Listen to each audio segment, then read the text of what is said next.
Friends, Manish వాళ్ళ తాతగారిని తలుచుకుని చాలా బాధపడుతుంటాడు. ఎందుకనంటే వాళ్ళ నాన్నగారు ఎక్కువగా దుబాయ్లో ఉండడం వల్ల తాతతోనే ఎక్కువ క్లోజ్గా ఉంటాడు. ప్లస్ ఈ అమ్మాయి అంటే అంజలి విషయం గురించి ఇంకాస్త తను దగ్గర అవుతాడు. అయితే వీళ్ళిద్దరూ నిజం చెప్పాలంటే ఈ పెద్ద కూతుర్ని కానీ కొడుకుని కానీ మనవల్ని కానీ మనవరాల్ని కానీ ఒక తాతలాగా ఒక తండ్రిలాగా అజమాయిషీ చేద్దాం అన్నట్టుగా కాకుండా ఒక ఫ్రెండ్ లాగానే చూస్తూ ఉండేవాడు. అందుకని తెలియకుండానే పిల్లలకి అటాచ్మెంట్ పెరిగిపోయింది. అయితే ఇక తాతయ్య చనిపోయాడన్న వార్త తెలుసుకుని వెక్కి వెక్కి ఏడవడం మొదలుపెట్టాడు. అయితే వాళ్ళ తాతయ్య ఎలా చనిపోయాడు, ఏ రకంగా స్ట్రెస్ అనుభవించాడు, చనిపోయే ముందు ఏ రకమైన నిర్ణయాలు తీసుకున్నాడు అనేది గనక చూసుకున్నట్టయితే కొన్ని విషయాలైతే మనిషికి చాలా స్పష్టంగా అర్థమవుతాయి. అంజలి విషయంలో చాలా ఎక్కువగా బాధపడుతుండేవాడు వాళ్ళ తాతయ్య. ఏదో ఒక రకంగా బాధ్యత తీసుకోవాలి అనేసి. అయితే ఈలోపు వాళ్ళ నాన్నగారు వచ్చి, "నువ్వేం బాధపడకురా మనీష్.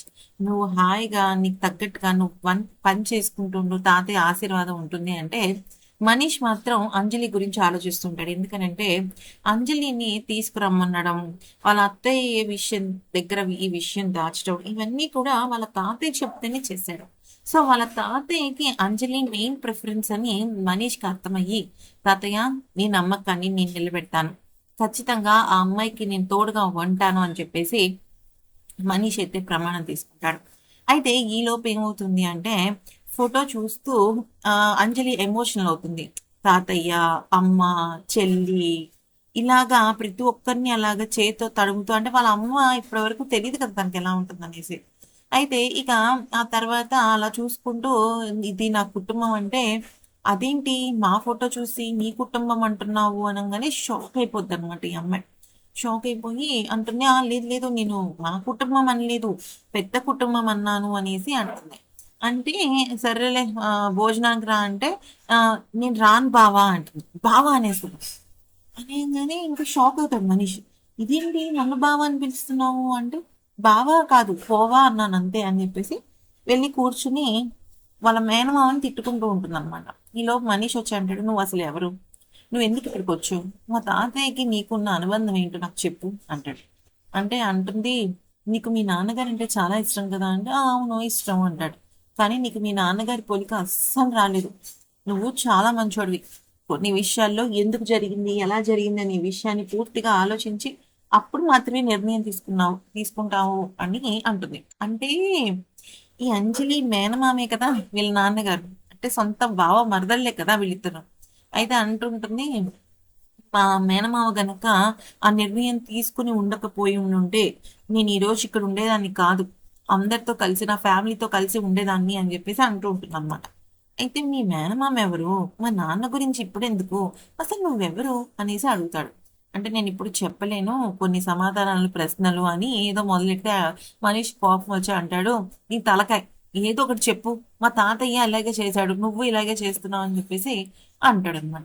అయితే అప్పుడు దానికి అంజలి ఏమంటుందంటే, "నాకు సహాయం చేయి ప్లీజ్" అంటే, "ఏంటి ఆ సహాయం" అంటే, "మీ అత్తగారికి నా మీద కోపం పోవాలి, దానికోసం నేను ఏదైనా చేస్తాను, ప్లీజ్ దయచేసి చెప్పొచ్చు కదా" అనేసి అంటే, "ఏముంది, నేను గతంలో చెప్పాను కదా నువ్వు అందరి ముందు సారీ చెప్పాలని, అదే విషయం నువ్వు చెప్పాలి" అనేసి అంటే అప్పుడు ఈ అమ్మాయి అంటుంది, "సరే చెప్తాను" అంటే, "మరి అప్పుడు చెప్పనన్నావు" అంటే, "అప్పుడు చెప్పనన్నాను కానీ ఇప్పుడు చెప్తాను" అంటే, "మరి ఆత్మాభిమానం ఇప్పుడు లేదా" అంటే, "లేదా ఉందా అని కాదు, నాకైతే నాకు చెప్పాలని ఉంది, ఆవిడ క్షమాపణ తీసుకోవాలని ఉంది" అనగానే షాక్ అవుతాడన్నమాట.